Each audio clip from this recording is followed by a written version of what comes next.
बिस्मिल्लाहिर्रहमानिर्रहीम। ख़ातिन हज़रात, मैं हूँ अख्तर अब्बास और आप सबको मेरा सलाम पहुँचे। आज का मौजू उन वालिदैन के लिए बहुत अहम है जो अपनी बच्चियों को बोझ समझते हैं और उनको दूसरी शादी वाले ऐसे मर्द के पल्ले बांध देते हैं जिसके पहले से 2-3 बच्चे हों। याद रखिएगा, ये केस अभी आप जिस भी नीयत से करो, उसके बाद के जो हालात और वाक़यात होते हैं वो बहुत तकलीफ़ दे। अभी हाल ही में एक ख़ातून ने मुझसे रब्ता किया और आवाज़ उनकी भारी थी, पता नहीं कब से वो रो रही थी। और फिर उन्होंने रोते रोते कहा कि अख्तर अब्बास साहब, 26 साल मैंने उस बंदे को सर्व किया, 26 कॉन्सेक्टिव साल। उसने मेरी औलाद नहीं होने दी, मुझे औलाद से महरूम रखा, ये कह के कि मेरे पास अपनी औलाद पहले से मौजूद है। 4 बच्चे उसके थे। मैंने उन 4 बच्चों को, जो बिल्कुल छोटे छोटे थे, वहाँ से उनको पाला, बड़ा किया।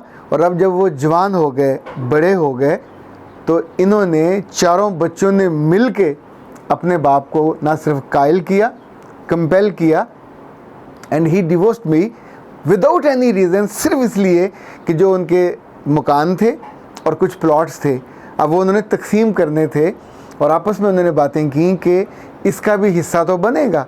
अब सोचिए, माँ का हिस्सा कितना बनता है? बहुत थोड़ा सा हिस्सा होता है। फ़िक़ही तौर पे और शरई तौर पे बेटे का जितना भी हिस्सा बनता है, 2 हिस्से हों तो 1 हिस्सा बेटी का बनेगा। माँ का तो बेचारी का वैसे भी 8वां हिस्सा होता है।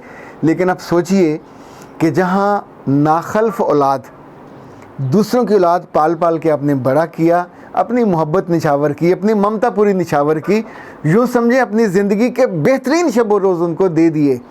और उन्होंने आपको क्या समझा? 2 चीज़ें। लड़कों ने और बच्चों ने आपको माई समझा, घर में काम करने वाली माई या आया।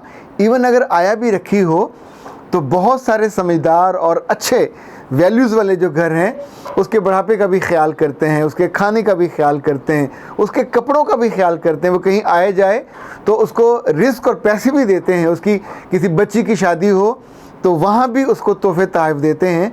और इन बदबख्तों ने, मैं तो बदबख्त कहूँगा, जालिम नहीं है, इट्स ए बदबख्ती कि अपने खालिस पैसे के और ज़मीन के लालच में एक मासूम औरत को, जिसने 26 साल अपनी ज़िंदगी आपको सर्व किया, उसको आपने घर से बाहर निकाला, बेघर किया, बेदर किया, उसकी ज़िंदगी का सहारा भी छीन लिया। उसका वालिद फौत हो चुके हैं, उसकी वालदा फौत हो चुकी हैं। अब बताइए उसके लिए ज़िंदगी में क्या है? यानी इस उम्र में क्या वो किसी और दर पे जाए शादी के लिए? जो जैसा कि उसने कहा कि शायद कोई खुदा तरस आदमी ऐसा मिल जाए कि जिसको सहारे की ज़रूरत हो और जिसको जिनसी तलज़्ज़ुज़ की ज़रूरत ना हो। पहला जुल्म बच्चों ने किया, 26 साल उसके चुरा लिए। दूसरा जुल्म उस नाखल्फ और नाहंजार शौहर ने किया कि पहली बीवी ने बेवफाई की और चली गई। और आपने क्या किया? एक मासूम औरत को, उसके वालिदैन को उस वक्त आपने कुछ सब्ज़ बाग दिखाए होंगे, ब्याह के लाए और उसे एक सेक्स वर्कर के तौर पे इस्तेमाल किया। यानी आपने उसको क्या समझा? कि तवाइफ समझा, एक कॉल गर्ल समझा कि आपकी ज़रूरतें जो बदनी हैं जिस्मानी वो पूरी होती रहें। और आपने उसको लबादा उड़ा दिया कि इस पर निकाह का लबादा पड़ा हुआ। अंदर से तो आपकी नीयत किसी भी डाकू और खबीस की थी। पूरी जवानी उसकी चूसने के बाद उस औरत को आपने यूँ धक्का दे के घर से निकाल दिया। ऐसे तो कोई पालतू जानवरों को भी नहीं निकालता। ख़ातिन हज़रात, ये पहला केस नहीं है, इससे पहले भी इस तरह के दुख भरे केस मेरे पास आते रहे। एक खातून बहुत ही डिसेंट और बहुत खूबसूरत, यानी अब भी उस डिवोर्स के बाद भी उनके साथ उनके 2 बच्चों ने, और उसमें भी बड़ी बेटी ने किया जो MBA कर रही थी, करके जब घर वापस गई तो देन उसने कहा कि मेरे जो बाबा हैं ये तो बहुत बीमार हैं और पता नहीं कब चल बसें, तो हमें तो जायदाद में से हिस्सा इसको देना पड़ेगा। तो उसने फ़ौरी तौर पर ये किया कि अपने भाई की शादी करवाई। और जो ही भाभी आई तो भाभी के साथ मिल के दोनों ने उसको घर से बाकायदा धक्के दे के पहले वार्न किया कि आप अगर ख़ुद चले जाओ तो ज़्यादा अच्छा है। और बाप उनका उस वक्त टुकर टुकर दीदम वो देख रहा था और उसने एक लफ्ज़ नहीं कहा उनको रोकने का। ये मर्दाना कमज़ोरी है, अंदर की कमज़ोरी है। आप अंदर से मर्द ही नहीं हो अगर आप दूसरे की, और ख़ास तौर पर उस ख़ातून की जिसने ज़िंदगी कितने माहौसाल आपके साथ गुजारे हों, आप पे कुर्बान किए हों, आपको सर्व किया हो। ख़ातिन हज़रात, जिन जिनको शौक़ है शादीशुदा मर्दों के साथ और उनकी बच्चों वाली ज़िंदगी में दाखिल होने का, अगर तो वैसे ज़िंदगी अपने बर्बाद करनी है तो बिस्मिल्लाह, शौक़ से जाइए, फिर बाद में गिला ना कीजिए। लेकिन अगर आप ऐसा फ़ैसला करने पे मजबूर हो तो फिर इस बात को मेक श्योर कीजिए, आप, आपके वालिदैन या आपके बड़े, कि वो आदमी लाजमन आपके नाम पे कोई जायदाद, कोई घर, उस खातून ने उससे कहा 26 सालों के दौरान कि तुम्हें अल्लाह ने इतना मालो दौलत दी हुई है, इतनी आसूदगी दी हुई है, इतने बड़े घर में हम रहते हैं, तो मेरे नाम पे कोई 5 मरले का घर कोई मुझे ख़रीद दो, बना दो, ताकि कुछ तो सहारा मेरा भी हो।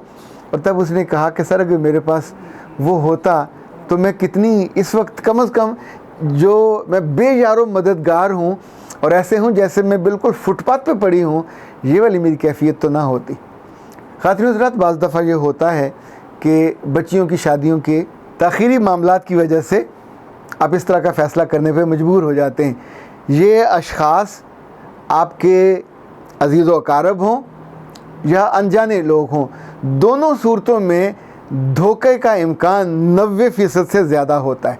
अपनी ज़रूरतें निकाल के, उनकी ज़िंदगी का रस चूस के, उनकी पूरी जवानी को बिल्कुल तलपट करके, तो फिर आप उस उम्र में जब उनको साथ की ज़रूरत होती है, जब उनको मोहब्बत की ज़रूरत होती है, जब उनको आसरे की ज़रूरत होती है, काश आप ये काम करने की बजाय, दिल से धोखा देने की बजाय वहीं कहीं गवर्नेंस रख लिया करें, को आया रख लिया करें, माई रख लिया करें, वो आपके काम करती रहे।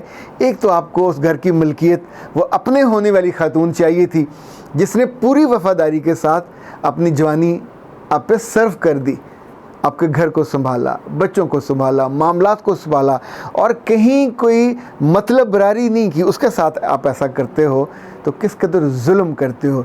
ये हरकत करने के बाद मैं सबको सच कहूँ, इंसानों पे से भरोसा उठ जाता है। महामलिक ने लिखा था कि सर आपकी बातें सुन के फिर से ज़िंदगी जीने को दिल करता है। महा बेटा आपका बहुत शुक्रिया, पर मैं तो कभी कभी इन बातों को सुन के, ऐसा जुल्म मर्दों के साथ कम होता है, बहुत कम कभी होता है। किसी औरत ने बेवफाई की हो, चीट किया हो डिज़ाइन करके, तो ऑफकोर्स बुरा लगता है। लेकिन जब मर्दों में से, और मर्द कौन है, किसी का बेटा है, किसी का भाई है, किसी न किसी रिश्ते में होते हैं, और जो कुछ उन्होंने अपने आसपास होते देखा होता है, लोगों को करते देखा होता है, वही उनकी याददाश्त में महफूज होता है। और वो जुल्म हो, वो ज़्यादती हो, वो धोखा हो, वो चीटिंग हो, या वो मेहरबानी और रहम हो, जो उनकी ज़िंदगी में उनके सामने लोगों ने परफॉर्म किया, उनके दादा ने, उनके बाप ने, उनके चचा ने, उनके ताया ने, उनके भाई ने, उनके मामू ने, हम इससे ज़्यादा हैं क्या? वैसे तो गोश्त के लोथड़े ही हैं, पर इससे ज़्यादा हम कुछ नहीं हैं कि जो लोगों को करते देखते हैं वो हमारी मेमोरी में जाके फिट हो जाता है, और हम कुछ चीज़ें खुद से सीखते हैं, और बहुत सी अच्छे बुरों का फ़ैसला लोगों के करने पे। बाज़ दफ़ा ऐसा भी होता है, आप दिल से अच्छे होते हो, सॉफ्ट होते हो, आप दूसरे का हक नहीं मारना चाहते, पर वो कैसा आपकी नेकी है, कैसी आपकी अच्छाई है कि आप अपनी किसी बेटी के कहने पे, किसी बेटे के कहने पे, किसी अजीज़ के दबाव पे, यानी जो आपको आपका बन के कहते हैं कि ये कर लो, और जिनका आपने फ़ायदा किया, क़यामत वाले दिन यू वुड बी आंसरेबल। आपको इस जुल्म का जवाब तो देना पड़ेगा। वहाँ आपकी बेटी या बेटा या वो शख्स जिसने आपसे ये जुल्म करवाया होता है आपकी जगह जवाब नहीं देगा। वहाँ ज़िम्मेदारी आप ही को लेनी है, भुगतनी भी आपको है। तो बेहतर है कुछ मर्दों के लिए, कुछ घरों के लिए, कुछ मुरब्बों के लिए, कुछ जायदाद के लिए इन मासूम औरतों के साथ ये जुल्म ना किया करें। मैं अब ये नहीं कहता कि ये भी किसी की बेटी है, ये भी किसी की बहन है, ये सारे जज्बाती जुमले में नहीं बोलता। मैं तो सिर्फ़ आपकी उस अंदर की गुडनेस को जगाना चाहता हूँ कि जो आपको गलत फ़ैसले से रहमान के खाने से निकाल के शैतान के खाने में ले जाते। यू आर नॉट जस्टिफाइड, ना आप, ना आपके बेटे, ना बेटियाँ। और ये बेटे और जो बेटियाँ अगर मुझे सुन रहे हैं तो ए गैर प्यारे बच्चों और कम प्यारे बच्चों, ज़मीन के, जायदाद के, दौलत के लालच में जितने लोग पड़े हैं उनके पेट कभी नहीं भरे, फटते हैं हमेशा। ये सारे ज़मीन पे वो सब कुछ छोड़ के जाते हैं खाली हाथ उस कब्र में जिसमें सब ने जाना होता है। और तब आप दुख से रोया करोगे जब आपको गुर्ज पड़ेंगे, तब आप दुख से फरियाद किया करोगे, कहा करोगे हमें वापस जाने का मौका मिले, हम उसका हक उसको वापस कराएं, तब आपको मौका नहीं मिलेगा। तब आपको सिर्फ सज़ा मिलेगी। ये सज़ा बहुत मुमकिन है ज़िंदगी में भी मिल जाए और बहुत मुमकिन है आखिरत में आपको उसका सामना करना पड़े। अख्तर अब्बास को इजाज़त दीजिए। अस्सलाम वालेकुम।